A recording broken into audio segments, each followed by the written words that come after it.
Blade Runner is the godfather of many other science fiction films who have shamelessly copied it.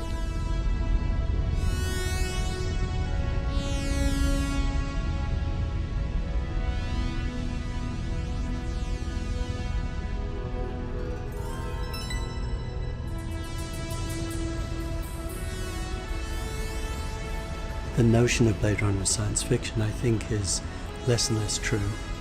It's evolved from science fiction into some kind of reality.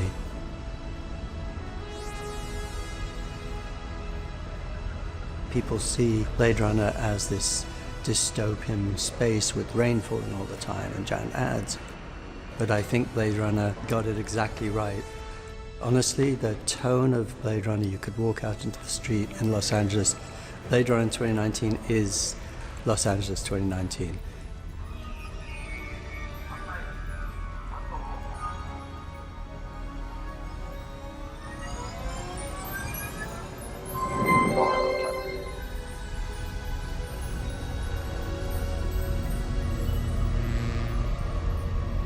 I'm Ridley Scott. I've just completed production of my latest picture since Alien. Blade Runner, starring Harrison Ford as the classic hardboiled detective, is based on Philip Dick's novel, Do Androids Dream of Electric Sheep? There are universal truths in this film. Why am I here? Who am I? Why do I have to die? Is there a way that I can live a little longer? Overpopulation, global warming, being isolated by technology. What is slavery? What is master? What is a corporation? What is it like to be a corporate slave? What is it like to be caught in an urban hell? The necessity to have a moral structure into which to pour what's possible and to make judgments about what we use and what we don't use. What is it like to watch the environment collapse around us because of our pollution? All of those things are all in the film. Ich war der einzige Blade Runner.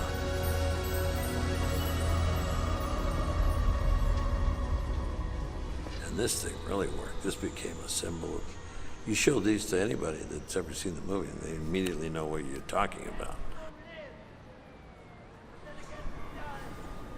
Welcome to the world of Blade Runner. Blade Runner. Yeah. I seen the latest version. Is it filmed here, was it? It was shot here, in the old version. In Bradbury Building. Wow, that's very cool. I'm just visiting LA and I just found a photo of this and it's beautiful. It's Instagrammable, you know? Blade Runner is a huge influence, obviously. I've seen it multiple times in multiple versions, and I keep returning to it as inspiration for spaces and urban structures.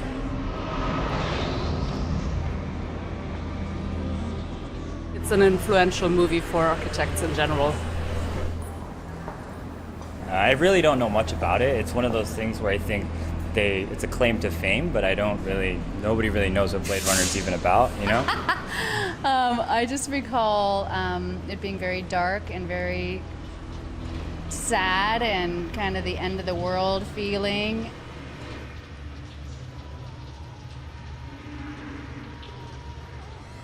Los Angeles in 1980 was a very different place. There was much less development. There weren't all of these modern buildings in downtown Los Angeles. And to some extent, the disparity of rich and poor is so much more deeply embedded now in Los Angeles. Compared to 1980, there are people holding down 3 jobs who live on the street now because they cannot make enough money to live in a house.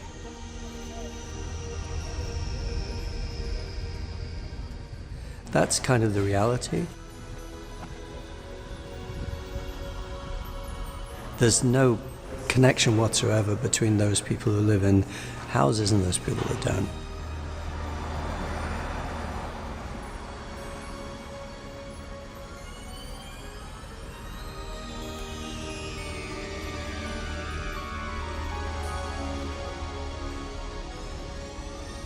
That juxtaposition is really hard to understand. There are $1.5 million apartments that are in the middle of that street condition where people have taken over the streets. And so I think you end up in a situation that Blade Runner predicts accurately. Blade Runner? What is Blade Runner? I haven't seen Blade Runner since maybe '89. I tried to watch the revamped movie, but I became homeless. And it's either money for food or money for a movie, so I chose food. I remember seeing it. I think I've seen it a few years after it came out. The crux of the story is about the future predicting this, I guess, yeah. It's like a sharp cutoff, split. Like you have the poor here. And then you have, there's the rich, the $1 million condos. Here in Los Angeles, we have an extreme of everything. It's a very wealthy city, and yet at the same time, there's a strong poverty line here that is showing itself more and more.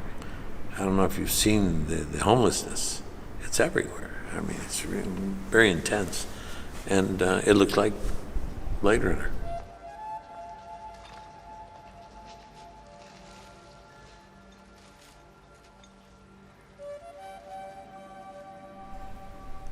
If that were really our world now, 2019, the way it was in the film, my God, it'd be a nightmare out there. And maybe in some places it is.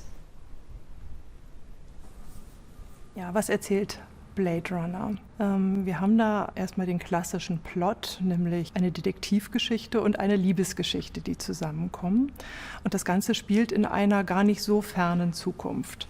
Da ist ein Detektiv, der beauftragt wird, ein paar Replikanten zu suchen, die quasi wie Terroristen das Gemeinwesen bedrohen. Der diese Replikanten jagt und einige auch eliminiert, aber diese auch kennenlernt. Und dadurch verändert sich sein Verhältnis diesen Replikanten gegenüber.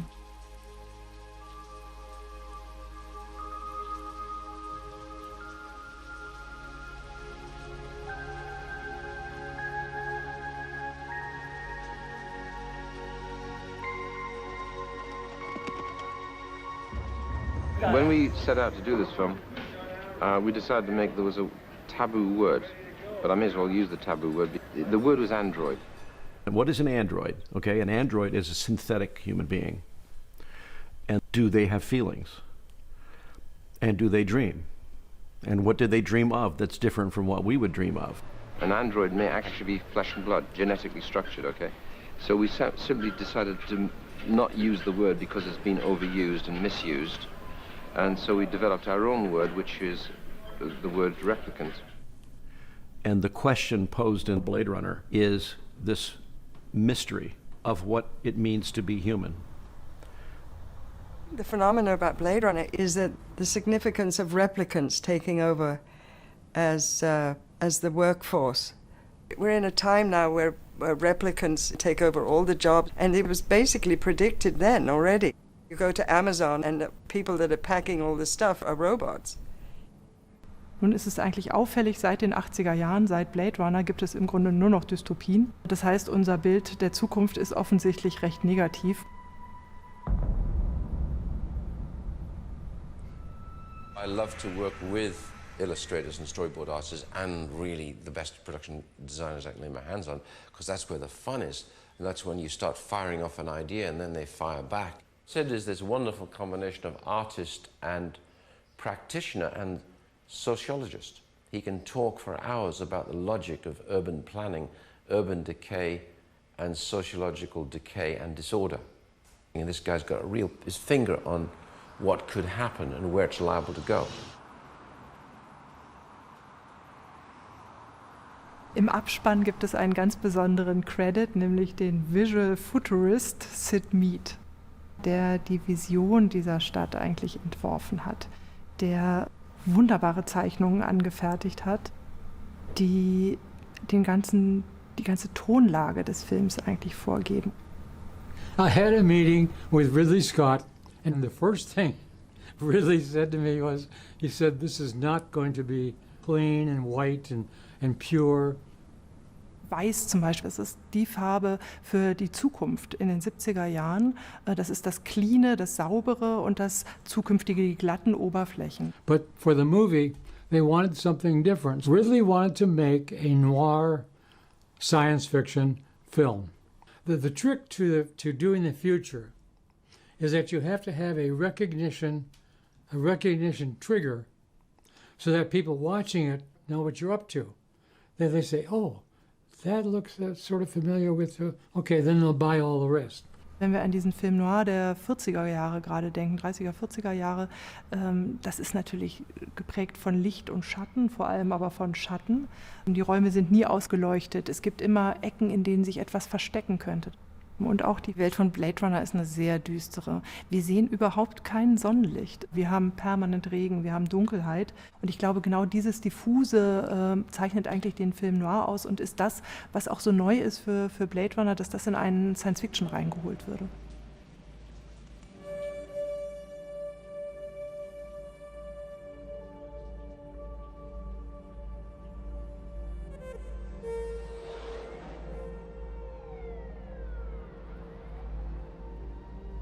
Ich glaube, ganz wichtig auch für die Zeit war der Soundtrack von Vangelis. Das ist auch was ganz Neues eigentlich, dass man mit diesen Elektro-Sounds arbeitet. Da ist er ja wirklich auch ein Pionier und das gehört auch sozusagen zu dem Kultfaktor von Blade Runner dazu. Ridley did all the scenes, big city scenes.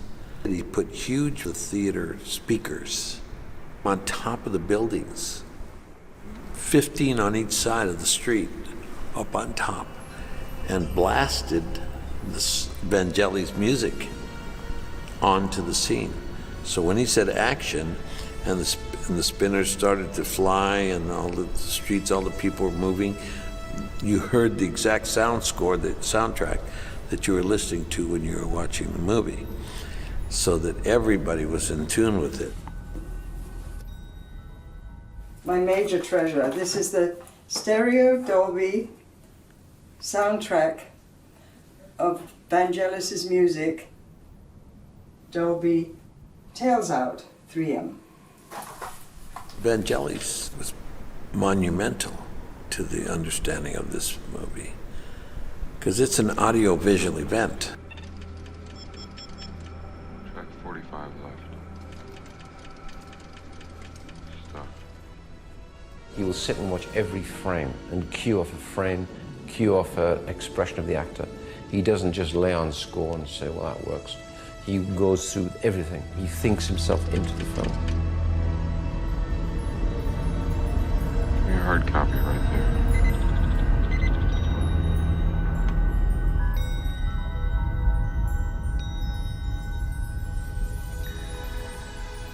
The storytelling is taking place in some futuristic kind of dystopian future of Los Angeles, a very polluted but a very transformed society with a very powerful Asian presence.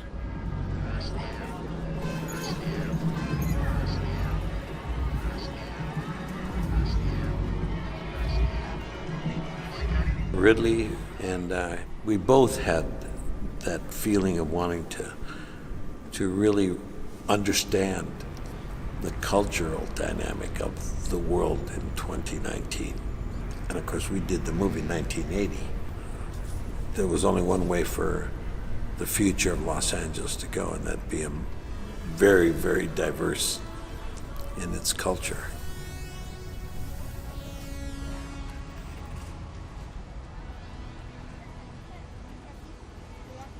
I introduced Eddie Olmos to Ridley. I said, you know, I saw him in Zoot Suit, and I think he would make a great Gaff.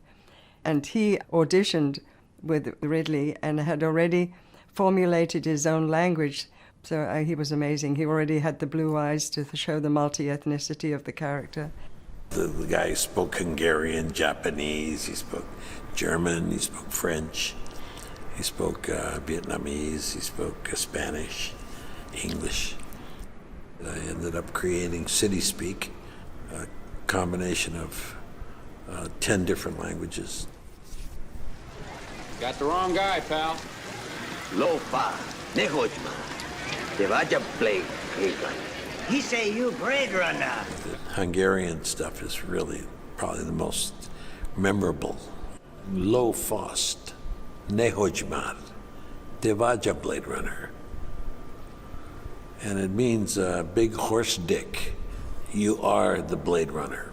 When they actually saw the movie in Hungary, the place went wild.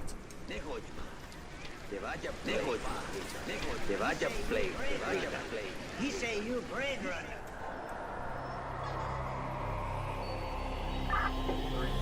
Yeah, it showed in Blade Runner that we had destroyed the planet and that everyone had to live inside of the disaster that we had created, especially when it came to the air and to the condition of the planet. It was constantly dark and you couldn't see the sun.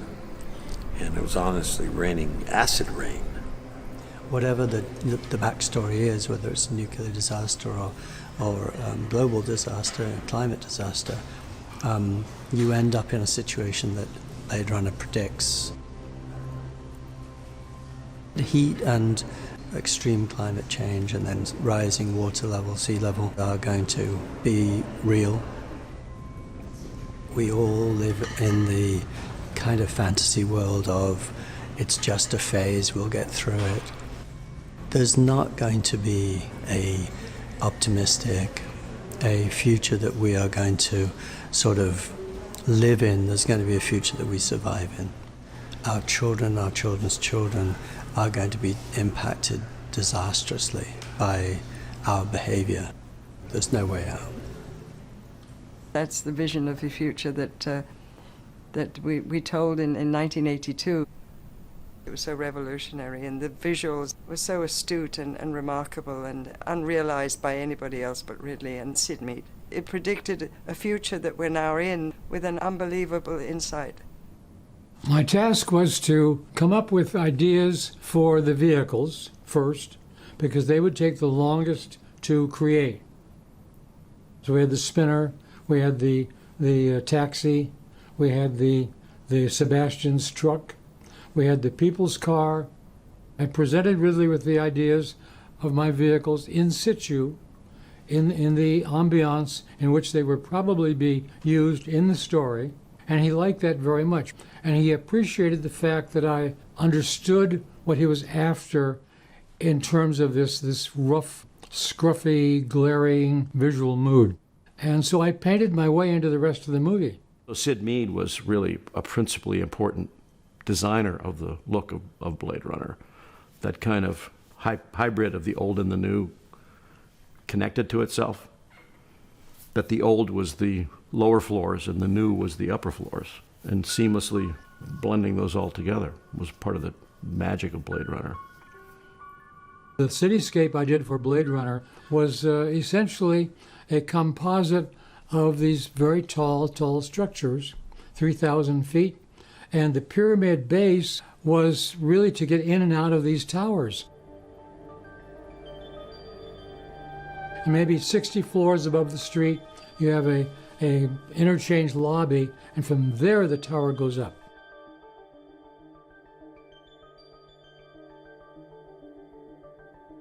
My inspiration was just imagination of accelerating the trend already in progress of building tall buildings. And the tall buildings made the street the basement of the city. And I used the idea of Cuba and India, where they keep adding things onto things past the point where you buy a new one, because you can't buy a new one. So that was the premise. So you had big electrical cables and so forth crawling up the sides, ground level buildings to feed the buildings up in the air. So it was an overlay mentality of making things work that were already there. Adding all these weird corrugation ducts and tubes and stuff that was kind of Sid Mead's vision of this kind of retrofitted, taking the old and making it function again by just adding functionality to it. We called it retro deco or trash chic. And that gave it this cumulative detail look that wasn't really pleasant, but it was not a very nice place to be.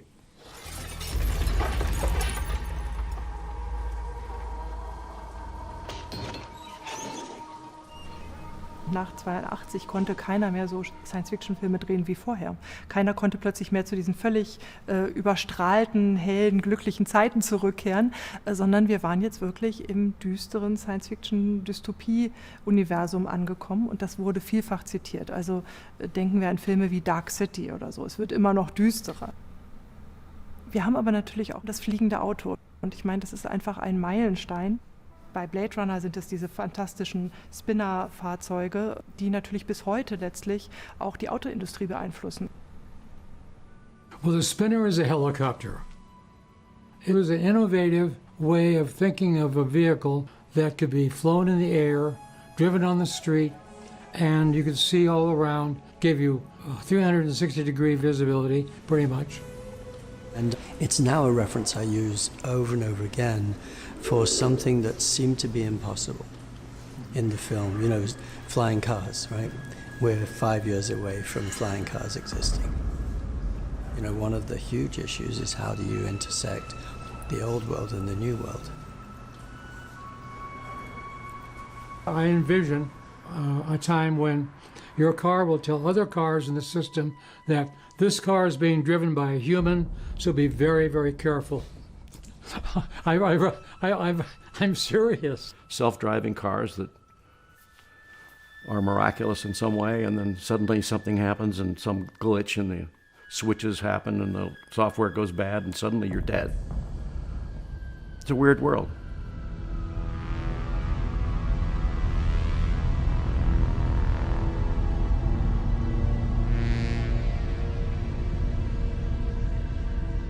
Gleich die Eröffnungssequenz, wenn wir uns Blade Runner angucken, die Hades-Architektur. Wir sehen diese Schlote, aus denen es herausdampft, herausfeuert, herausbrennt. Also wir haben das Gefühl, das ist eine Maschine eigentlich, wovon diese Gesellschaft lebt. Dass man in dieser Zukunftswelt ist und doch noch so einen starken Anklang an Industrie auch hat. Also das wirkt dann fast wie Anfang des 20. Jahrhunderts. I grew up in Los Angeles when the smog was really bad, when I was choking. I was trying to go to school and I couldn't ride my bike. You couldn't see 2 blocks. It was so bad. And so when the Hades landscape scene came up, we started talking about this kind of dystopian toxic atmosphere. And we would just take the idea of a petrochemical cracking plant, which was just these tubes and burning toxic gases, and just make the entire landscape out of that. Crazy idea. Doug is a natural scientist. You give him a problem, he said, let me think about it, and he'd come back with a solution within a couple of days. Because I think of movies as more than storytelling. It's experience making. And it's that experience making quality of transporting the audience to space or transporting the audience to a dystopian environment that has to be credible and beautiful, ugly beautiful, and it has to be believable. The process of making the Hades landscape is a series of steps. We took silhouettes that we could put light behind before the next silhouette, before the next silhouette, before the next silhouette. But then there's smoke between it and the next object, and if you light up the smoke between the two, you get these layers.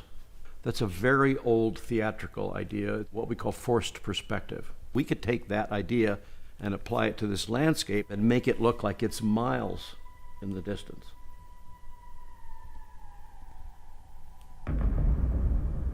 In the service of Ridley's story, you're trying to take something really ugly and making it photographically beautiful, which is the color of the lights, the density of the smoke, and then all these explosions and flashes and things. And then you fly spinners through it, and suddenly magic starts to happen.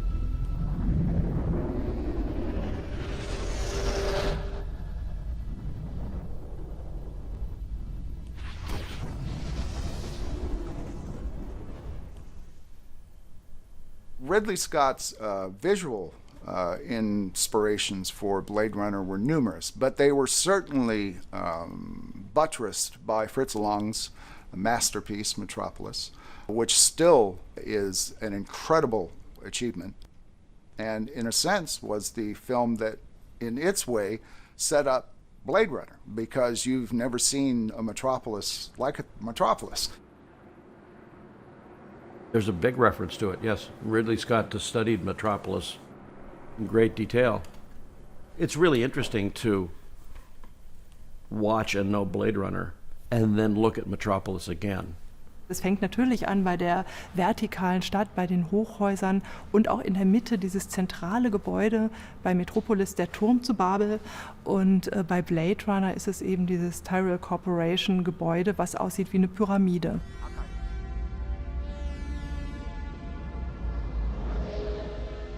Dann ist es verblüffend, wie viel Überschneidungen es gibt. Und zwar sowohl auf der inhaltlichen als auch auf der ästhetischen Ebene. Ridley Scott ran the film for his key production people.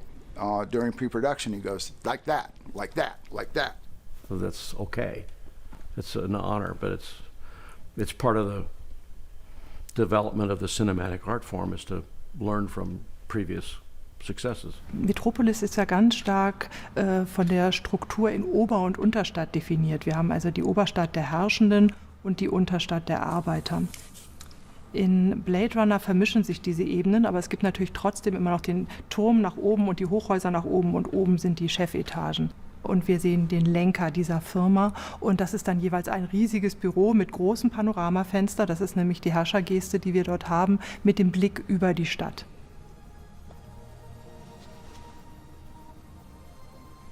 In beiden Filmen haben wir eigentlich die Situation, dass Konzerne diesen Staat, diese Stadt dominieren und lenken.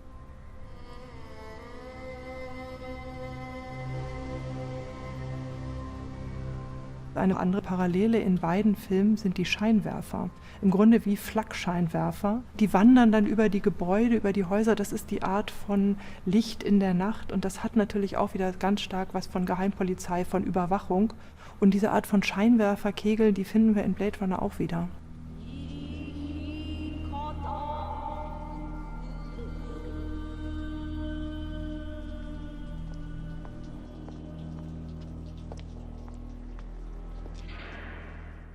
And the other thing that I think is fascinating is that New York, at that time, which was completely decayed, is in there. I used the street patterns of New York and Chicago, which are linear cities, for sort of the view of the compaction of the cityscape I did for Blade Runner.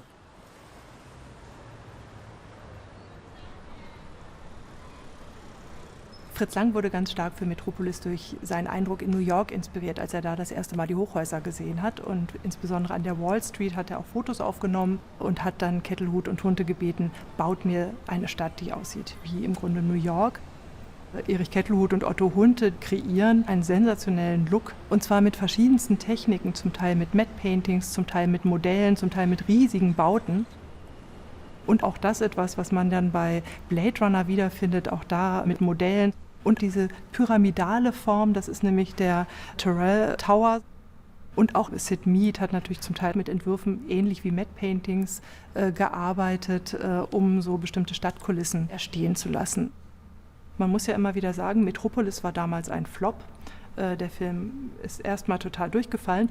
Und, das ist ja das Verblüffende, selbst Blade Runner ist ja in den USA zunächst nicht sehr erfolgreich gewesen. We all hoped that it would be that year's Academy Award-winning film. I was devastated that it wasn't better received. You know, people were walking out and the reviews were not that great. I felt like I was giving birth in public. You know, I'd spent so much of my life on that film, and it was so close to me. So it was a very painful experience. Das heißt, es sind beides Filme, die eigentlich ihrer Zeit voraus waren und dann erst etwas später im Grunde erkannt wurden und gewürdigt wurden und dann, wie gesagt, ästhetisch einfach eine ganze Linie begründet haben und fortgeschrieben haben. I didn't know anyone in LA, and they didn't know me, which is worse. So the process of saying, no, I don't want it that way, I want it that way, took longer. And that's how we got behind. He was kind of new to the U.S. film industry, and he brought to the movie a style and a mood that was a number of things. It was dense atmosphere, which meant a lot of smoke. That annoys everybody on the set. Dripping rain annoys everybody on the set. Working all night annoys everybody on the set. And so one of the problems that was going on during the production of this film was a kind of a crew-wide antagonism to this new British director, trying to tell them how to do all these weird lighting effects and atmospheric things.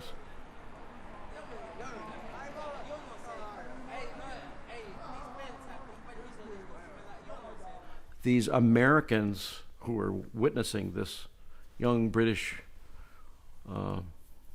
enfant terrible making his movie are saying, why is this flickering? Why do we have to do this? Well, hell, it looks great. Constant questions, why are you doing this, why are you doing that? I don't care how we're going to do this and how we're going to do that. It's when it's why are you doing this, that's really annoying, because I'm pretty qualified at this point. And he knew how to do it, and it worked great. But no one wanted to do it. They were resistant to it, antagonistic to it, angry about it, and making his life miserable all day, every day. Why is it so dark? Why is it so wet? Why is it so smoky? Why are we up all night? You know, that kind of thing was just a really bad attitude. And eventually on the film I became a screamer. I got really angry, and which is not good, because screaming doesn't get you anywhere, really, but just out of sheer frustration. Ridley did an interview with a British newspaper called The Guardian, and they were asking him about the experience of working in America for the first time and how he felt about American crews. And Ridley said in the interview that he found it much easier working with English crews because after a long time experience of working with them, he could talk to them in shorthand and they would know exactly what was needed, and they would just say, and he quoted, "Yes, Governor," and it would get done. His trailer driver found the article, gave it to the prop guys. They made 100 copies of it and put it by the coffee canteen on the set. And the next day, the entire crew were wearing these T-shirts, which says, "Yes, Governor, my ass." And Ridley came to me and he said, "Oh my God, Katie, what are we going to do? I can't continue for the next few months on this film set with a crew that hates me this much. What are we going to do to alleviate this tension?" And the next day I came out with T-shirts for Ridley, Michael Dealey, myself, and Ivo Powell. "Xenophobia sucks." At which point one of the crew members came to me and said, "Katie, what does xenophobia mean?" And I said, "Fear of strangers." And he laughed, and I think it smoothed things over, and from then on, there was a better relationship within Ridley and the crew.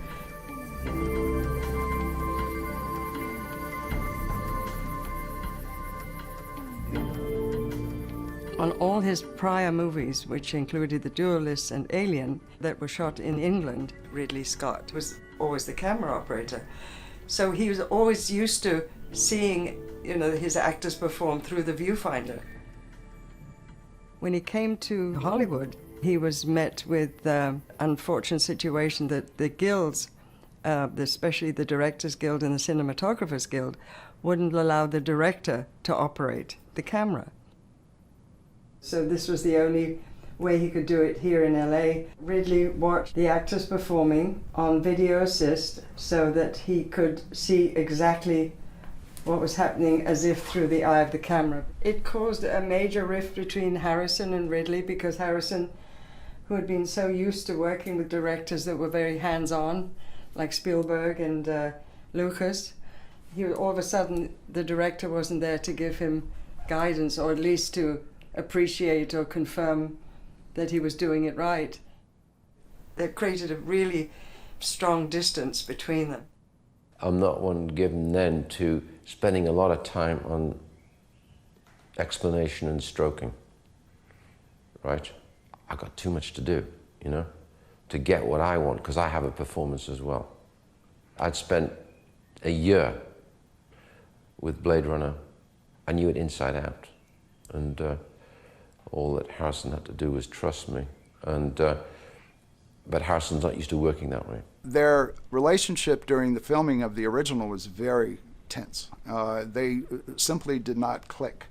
One of the great directors of the world, one of the great film stars of the world. They are both extreme perfectionists. It's fair to say that Harrison and I were nearly always quarreling.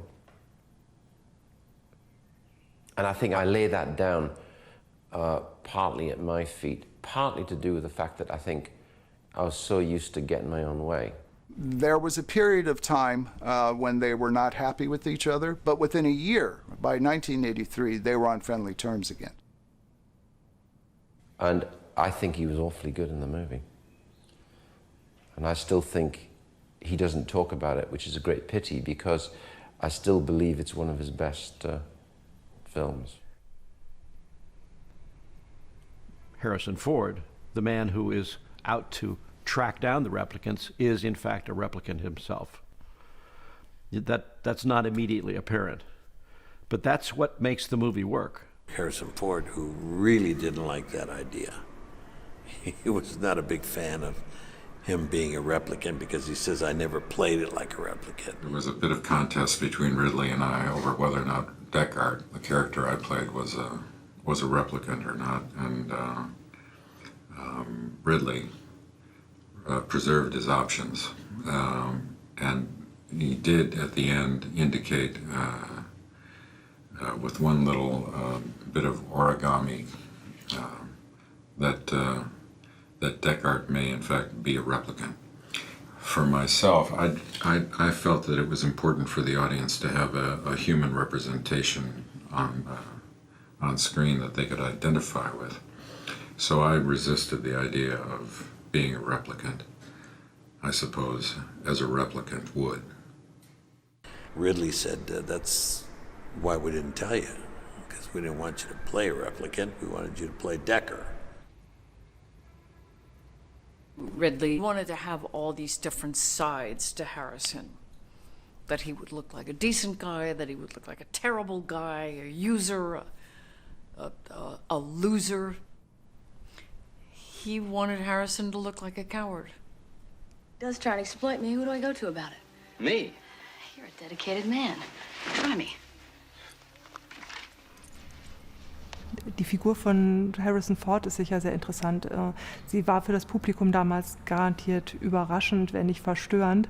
Sie kannten ihn vor allem als Han Solo, das hatte ihn zum Star gemacht mit Star Wars, und da ist er ja sehr lässig, er hat immer einen lockeren Spruch. Und bei Blade Runner erleben wir ihn jetzt als Nachfahren von Philip Marlowe in der Manier von Humphrey Bogart oder anderen Film-Noir-Helden, als depressiven Lonely Hero mit Glas in der Hand, der auch nicht immer weiter weiß. Das ist natürlich auch eine Art von Anti-Held eigentlich, an die man sich auch erstmal gewöhnen musste. He came across as quite a clown. And I thought it was a very good trick of his that he could get into Zora's campground, so to speak, you know, to ingratiate himself into this role of being this poor, pathetic nerd from the Confidential Committee on Moral Abuse. You can tell by the look on my face that I have now glocked him, and I know that he's coming after me. Because the replicants at this point are very aware that they're going to be killed. And then the male in me came out. And it didn't matter whether I was nude or not. I was a man starting to fight for my life. I was no longer a female. You know, once that switch came, I appeared to be just a ball of fire, a ball of energy.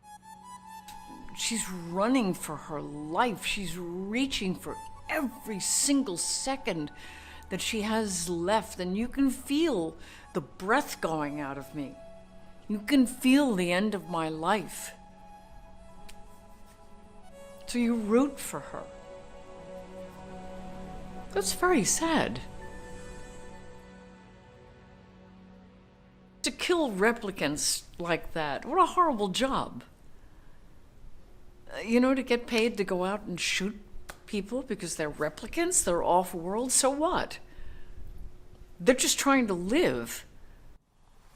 Well, Blade Runner, because of Philip K. Dick's mentality, writing the story that it was adapted from, it had a very strong moralistic message of how we treat people. Now, the androids, or the replicants, they were disposable. Well, if you think about it, war and conflict treats people as disposable items in the conflict. It's a very nasty way to think about it, but that's true. I thought, I have to make her more human than human. It couldn't just be a machine with flesh over the top of it. I wanted you to feel for her. I tell you, I watch that scene where I run through the glass and I'm shot in the back. I cry every time I see it. And I've seen that film probably 30 times, and I really cry.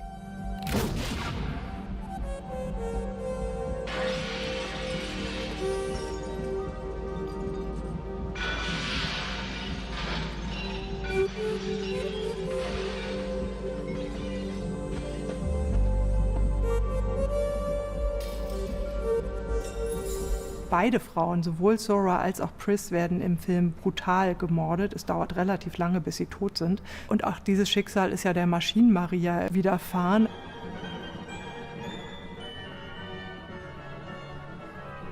Das heißt, diese Rebellin ist so bedrohlich, dass man sie komplett auslöschen muss.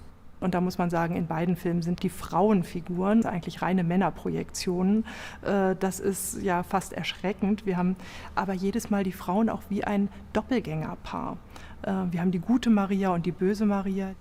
Und bei Blade Runner haben wir eben auch Rachel, die gute, die liebende Replikantin. Und wir haben Pris und Zora, die beide absolut kämpferisch sind, fast anarchisch und aufbegehren. Wir haben in diesem Film ja 5 Replikanten, die wir kennenlernen, und jeder hat einen ganz eigenen Charakter und ganz klar bestimmten Aufgaben zugewiesen. Also sie sollen sich um Arbeit kümmern, sie sollen Lust erzeugen, was immer. Sie kriegen bestimmte Funktionen implantiert.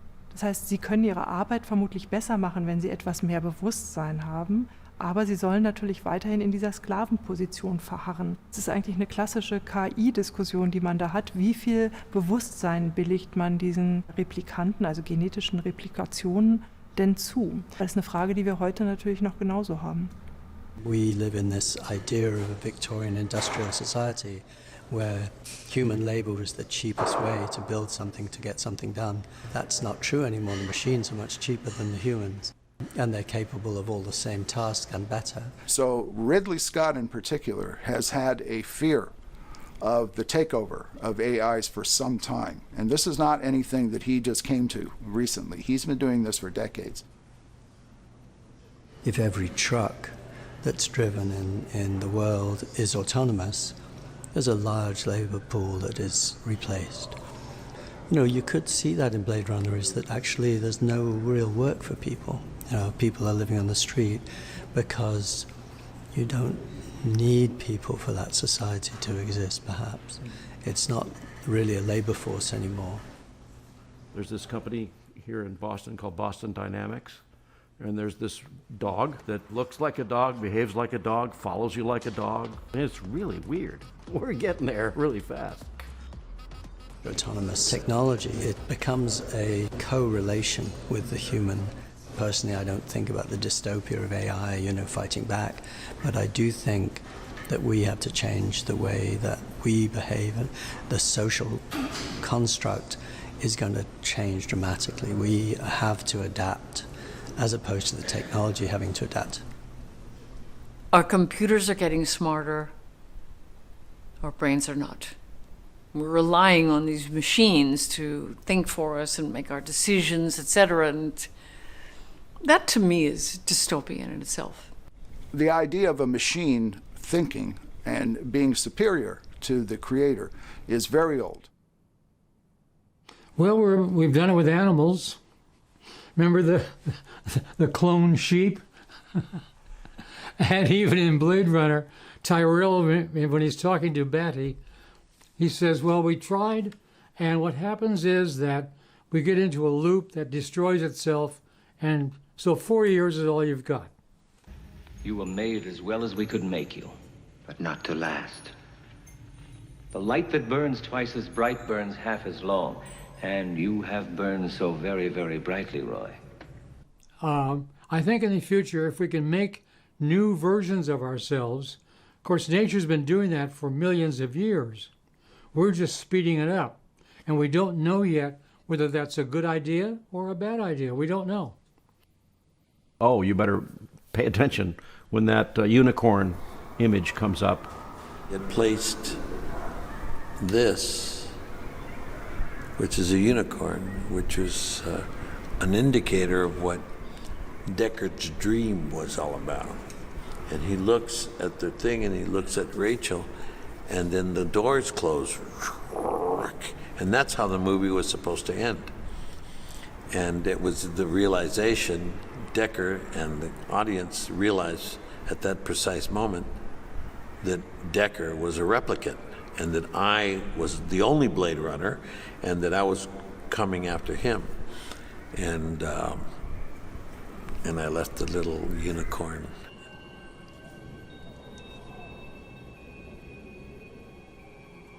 It's too bad she won't live.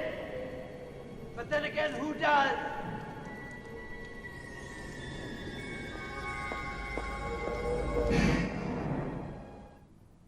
The eternal question on Blade Runner is how many versions have been released and why? The original theatrical cut is the one that came out in 1982 in America, which had the voiceover and the so-called happy ending, which was put on at the last second, where suddenly you're in a forest and everything is wonderful and Rachel's not going to die. Gaff had been there and let her live. 4 years, he figured. He was wrong. Tyrell had told me Rachel was special, no termination date. I didn't know how long we'd have together. Who does? That was all a last-minute fix to try to get audience reactions back up to where the filmmakers thought they needed to be. Big mistake. Then there was one called the director's cut, which dropped the narration and dropped the happy ending. And then most famously, you have the final cut, which came out in 2007. Blade Runner didn't become legendary until, Ridley's final cut many years later. So anyone who sees the final cut from 2007 is actually seeing the film that Ridley Scott wanted to release in 1982. I think I'm glad we got the voiceover off. I'm glad we got the ending off. The ending didn't make any sense at all. And the ending the way we have it right now is fine. I wish I'd had a bit more action early on. Just pure action, just to raise the blood. But obviously people don't need that now because they get the film. When Ridley Scott and Harrison Ford jointly decided to collaborate once again on Blade Runner 2049, 25 years after the fact, I was not surprised. 2019 Blade Runner and 2049 Blade Runner are masterpieces. And this is how I end up 40 years later. This young guy, Joe, the replicant, I knew what he was looking for. He was looking for Deckard, what he believed was his father. At the end, I put the little sheep, the origami sheep in front of him. He was like a sheep being led to slaughter. But he's new Diaz. Retired. What happened? Probably got what he wanted. To be alone. I know no comparison to the original. Blade Runner 1, we had matte paintings and models and no CGI, nothing, and visually it was far more dramatic than the visuals of this one. Don't you agree? Well, I have tremendous admiration for the director, Denis Villeneuve, if I can pronounce his name properly. I think he's a brilliant filmmaker. I think that it's a good example if you directly compare some of the shots in the original Blade Runner and the new Blade Runner in terms of what the spinners look like and what the lighting looked like. The computer graphics, I thought, fell a little short. I didn't think the spinners were impressive.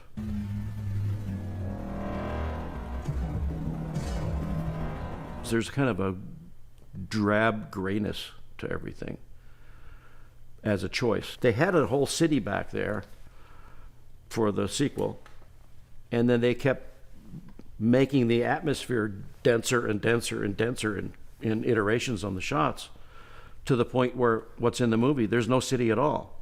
It's just gray, you know, smog or whatever.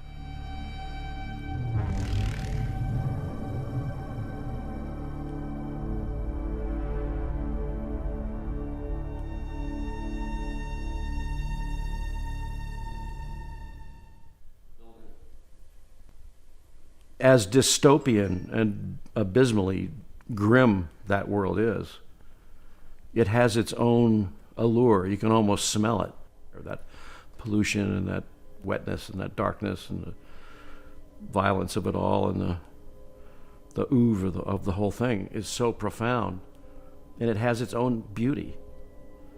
It's like looking at a painting, and you say, well, that's enigmatic. There's something about that painting that just keeps working. It's like Mona Lisa's smile.